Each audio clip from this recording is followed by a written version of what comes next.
Bienvenue à tous et à toutes dans l'épisode 3 de ce podcast. Aujourd'hui, nous allons aborder les additifs alimentaires. Je pense que c'est un sujet de podcast qui pourrait intéresser un bon nombre d'entre vous. Tout d'abord, nous allons définir ce qu'est un additif alimentaire. Un additif alimentaire, c'est tout simplement un produit ajouté aux denrées alimentaires qui sont commercialisées pour l'alimentation humaine ou animale. Donc, les additifs alimentaires, ce sont des produits qu'on ajoute à la nourriture, alimentaire. Donc ces additifs, ils peuvent être soit d'origine naturelle ou soit d'origine de synthèse. Parmi les additifs, on peut retrouver notamment les colorants, les conservateurs, les exhausteurs de goût, bref, il y en a un paquet. Et moi, j'aimerais, commencer à vous parler des additifs et en particulier un additif qui est ultra connu de, nombreuses personnes. Donc, je vais vous faire un petit, récapitulatif sur l'histoire de l'aspartame. Donc, en résumant, l'aspartame, ça a été découvert en 1965 par un chimiste américain qui, en fait, tentait de créer un nouveau, médicament, pour soigner les ulcères. Dès 1973, des chercheurs américains indépendants avaient prouvé, que l'aspartame détruisait le système nerveux et était, hautement cancérigène. Donc suite à ça, l'aspartame avait été retiré du marché, mais sa mise sur le marché, elle fut imposée dans les années 80, évidemment avec beaucoup d'argent. La seule chose qui prime de nos jours, il y a une seule chose, c'est, l'argent. Rien ne compte plus que l'argent de nos jours et je trouve ça aberrant. Donc l'aspartame, c'est un additif alimentaire qui est, ultra nocif, pour la santé, qu'on retrouve dans de nombreux produits alimentaires et soi-disant, il y en aurait qu'une petite quantité, du coup, ça ne n'impacterait pas le corps de manière négative, mais en fait, ça a de nombreux impacts négatifs. L'aspartame, il faut savoir que ça peut provoquer jusqu'à 92 effets secondaires. Donc ça a été une liste qui a été, reconnue depuis, 1995 aux États-Unis par la FDA. Donc la FDA, c'est la Food and Drug Administration et c'est l'institution américaine qui est chargée, de la surveillance des denrées alimentaires ainsi que des médicaments. Donc, l'aspartame, ça peut provoquer jusqu'à 92 effets secondaires. Parmi ces effets secondaires, ça peut aller du simple mal de tête au cancer, du cerveau, en passant par des maladies comme Parkinson, l'Alzheimer et la sclérose en plaques. Bref, tu le comprendras, il est donc vital de pouvoir le détecter et l'éviter. L'aspartame, tu te demandes sûrement, comment je peux voir s'il y a de l'aspartame dans, les aliments que je consomme? Sache qu'en fait, déjà, tous les additifs ont un code qui commence par un E, suivi, de 3 chiffres. L'aspartame, lui, il se nomme E951. Donc, si tu vois, le code E951 derrière, l'étiquette de ton biscuit favori, beh, sache que du coup, ton biscuit contient de l'aspartame. Donc l'aspartame, c'est un additif, alimentaire qui est très utilisé, notamment parce qu'il a un pouvoir hautement sucré. On le retrouve vraiment dans de nombreux produits. Il est même mais il est souvent en fait, remplacé pour remplacer le sucre. Parce qu'il faut savoir qu'en fait, bah, il est plus nocif de boire ta boisson qui contient de l'aspartame que ta boisson qui contient du sucre. Et ouais, ça on le sait pas. Il vaut mieux consommer ton verre de coca, avec 20 grammes de sucre, que, ton coca zéro mais qui contient de l'aspartame. Et ça, bah, il y a beaucoup de monde qui ne le savent pas et c'est, bien dommage. Il y a un produit, dont j'aimerais vous parler, que vous connaissez tous et que je suis sûre, certains, bon nombre d'entre vous le consomment au quotidien et ce produit, j'ai nommé le Coca-Cola Zéro. C'est un produit qui est ultra dangereux, nocif pour, la santé et j'aimerais vous faire part témoignage concernant un employé de Coca-Cola. Vous pourrez retrouver le lien du témoignage dans la description. Donc, je cite: «On a entendu parler des feuilles de coca, mais on n'a jamais vu la production car le sirop n'est pas fabriqué, chez nous, dans notre usine. Nous, on reçoit, le sirop dans de gros barils Il y a une grille tout autour et un autocollant avec écrit que c'est dangereux corrosif. Corrosif, ça veut dire, qui, détruit en fait. Il dit qu'un jour, un des barils s'est ouvert et que le produit a littéralement, je cite: «bouffé, la peinture au sol, ça l'a enlevé». C'est de l'acide très puissant. Donc ça fait partie du témoignage que j'ai regardé. Je trouve ça en fait, choquant ça parce que ça veut dire que, si le sirop de cola a permis de décaper de la peinture qui est au sol, ça veut dire qu'en fait ça fait la même chose quand on boit notre coca avec ce sirop-là, dans notre corps. Je sais pas vous ce que vous en pensez, mais bon moi ça me choque un peu. Il y a également aussi, des commentaires sous cette vidéo. Je vais notamment, vous lire, certains commentaires qui, sont super intéressants. Il y en a un qui dit: «Mon oncle travaille chez Coca-Cola, il interdit à ses enfants d'en boire. J'ai bossé, chez Coca et le sirop, on le reçoit dans des conteneurs d'Irlande. J'ai reçu une micro-goutte dans l'œil et j'ai failli perdre mon œil». Donc ça, c'était le deuxième témoignage. «Coca, c'est génial pour nettoyer les toilettes, décaper, imaginez dans l'estomac». Donc je pense que vous pourrez, faire votre propre avis dessus. Bien évidemment, ça veut pas dire, bon voilà, qu'il faut pas non plus totalement boire. Mais, si tu bois plusieurs canettes par jour, sache que, ça peut être ultra nocif. Sachant qu'en plus, de l'aspartame, il y en a pas que dans du coca au quotidien. Donc si tu as l'habitude, je sais pas, par exemple de manger, des chewing-gums sans sucre, sache aussi qu'il y a des additifs ultra dangereux qui sont servis pour fabriquer les chewing-gums sans sucre. Et donc au fur et à mesure, quand tout va s'additionner, ça peut être très dangereux. Moi, pour être totalement transparente avec vous, chez moi, on a du Coca-Cola en canette, du Coca-Cola sans sucre et je dois boire à peu près, 2 canettes par semaine, voire une. Je dis quand même que, à mon sens et à mon propre avis, c'est dangereux et voilà, je vous cite des sources. Après, c'est vous qui vous faites, votre propre opinion, dessus. Pourquoi j'en bois? Tout simplement, car j'aime bien ça. Voilà, j'en bois pas beaucoup, 1 à 2 canettes par semaine, c'est vraiment pas beaucoup. Donc aussi, ce qu'il faut savoir, c'est que, l'aspartame, ça a un effet, neurotoxique. Ça veut dire qu'à chaque dose, l'aspartame, il va se dégrader dans le corps à partir de 30 degrés et ça va exciter les neurones du cerveau en traversant, la membrane censée protéger le cerveau, qu'on appelle membrane hémato-encéphalique et ça va exciter, les neurones pour la faire exploser pendant 1 à 12 heures. Donc l'aspartame, comme je vous l'ai dit, ça provoque de nombreux effets, qui sont graves comme Parkinson, Alzheimer, épilepsie, sclérose en plaques, bref, il y en a beaucoup. Et sachez que l'aspartame, on le retrouve dans plus de 14 000 produits alimentaires et dans 500 à 600 médicaments pour bébés. Tout à l'heure, je t'ai dit que si tu voulais voir s'il y avait de l'aspartame dans tes produits, tu pouvais le retrouver sous le nom E951.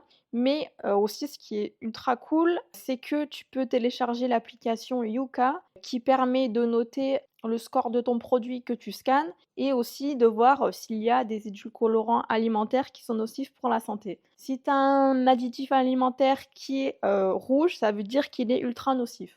S'il est orange, c'est qu'il est potentiellement nocif et s'il est vert, ça veut dire que c'est OK, tu peux consommer, ce produit, sans avoir de conséquences néfastes sur ta santé.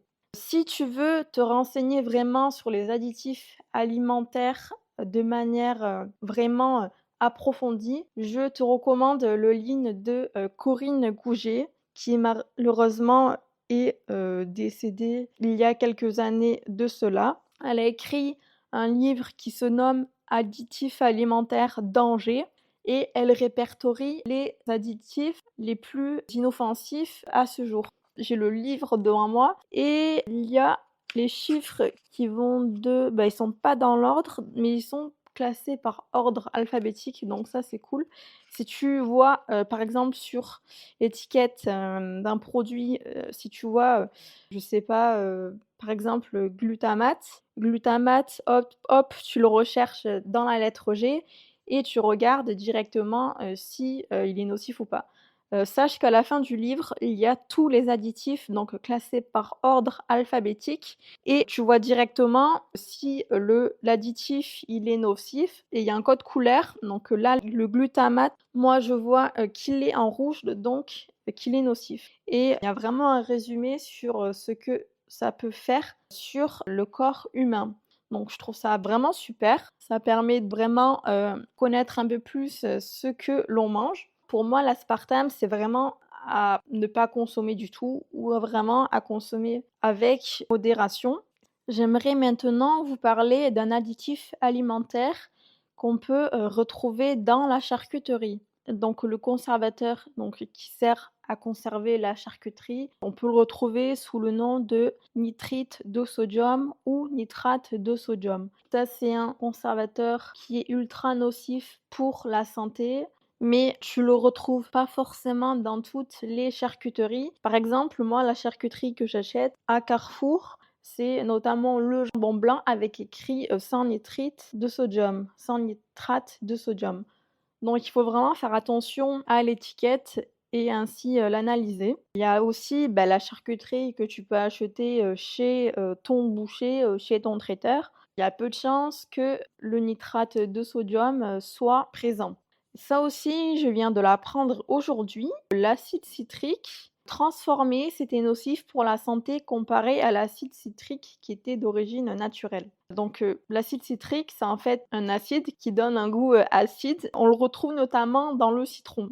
Donc dans le citron, on a de l'acide citrique qui est, d'origine naturelle. Mais je ne savais pas du tout que l'acide citrique transformé, c'était nocif pour la santé. Donc ça aussi, je l'ai appris aujourd'hui en feuilletant le livre de Corinne Gouget, «Additifs alimentaires, danger». Donc ça, il faudrait vraiment que je regarde toutes mes étiquettes où il y avait marqué acide citrique et que je regarde si c'est un acide citrique, transformé ou d'origine naturelle. À mon sens, il y a peu de chances pour que ce soit un acide citrique, naturel.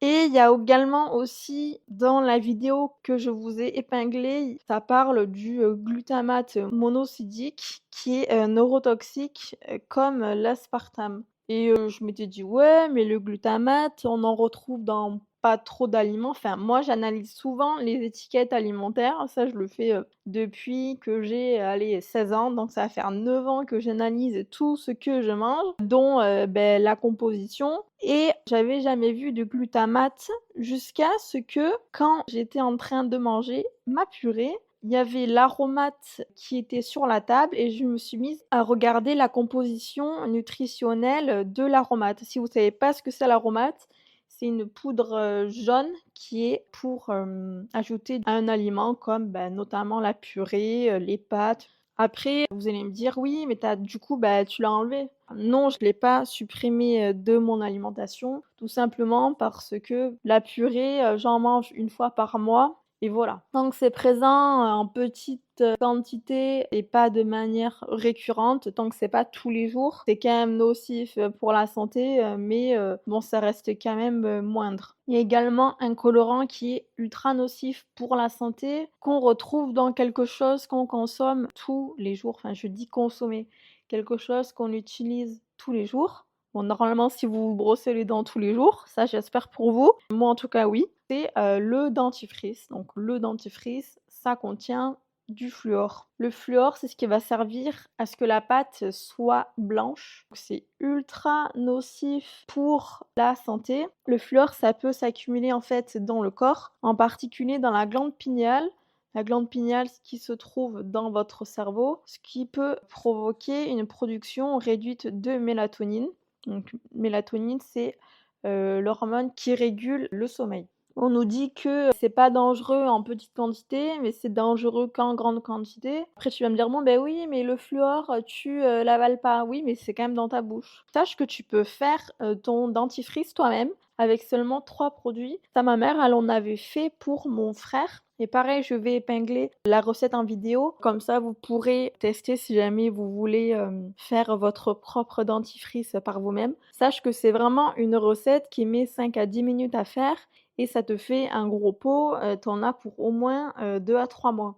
En plus de ça, c'est une recette qui est économique, donc ça vaut vraiment le coup de tester. J'aimerais également vous parler d'un produit, bon, c'est pas un additif alimentaire, mais j'aimerais quand même en parler parce que c'est quelque chose que, entre guillemets, «nous consommons tous les jours», c'est le déodorant. Le déodorant, donc là, je vais vous parler en majorité, ou une grande quantité de déodorants contiennent des, sels d'aluminium qui sont dangereux pour la santé, qui est un perturbateur endocrinien, qui est responsable de l'apparition de la maladie d'Alzheimer et du cancer du sein.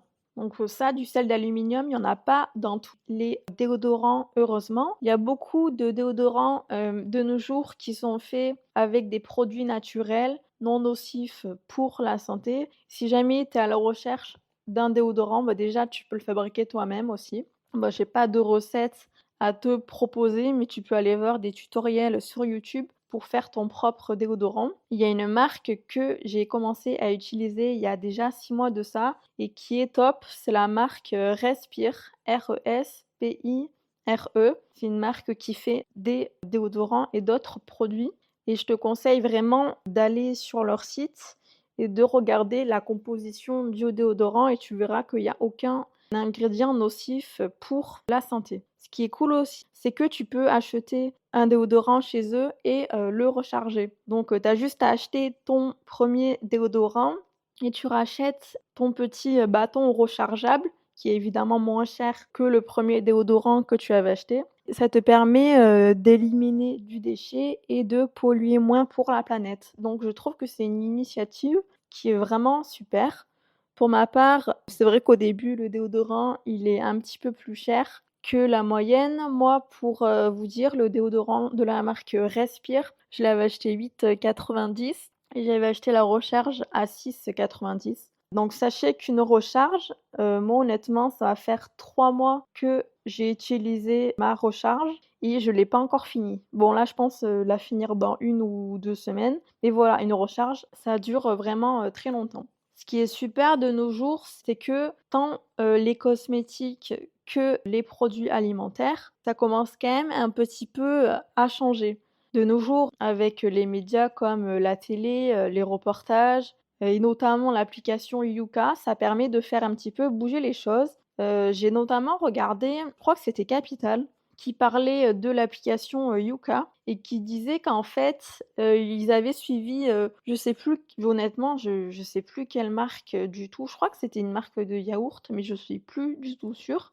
Mais bon, bref, ce qui compte, c'est, le résultat final, c'est ce que ça fait. Donc la marque qui fabriquait, on va dire, les yaourts avait une mauvaise note sur Yuka parce qu'il y avait un additif qui était nocif pour la santé.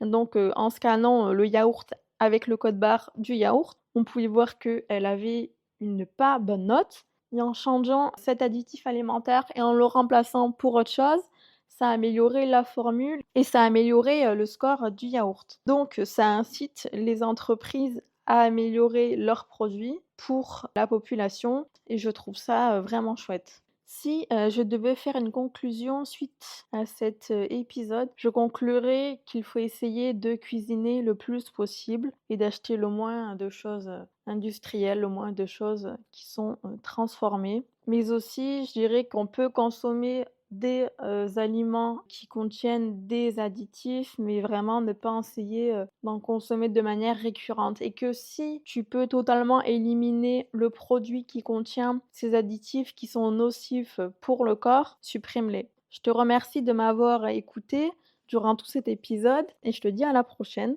Si jamais tu as un commentaire, à me faire part sur cet épisode, n'hésite pas à venir, me contacter et c'est avec plaisir que, j'échangerai avec toi. Donc je te dis à la prochaine.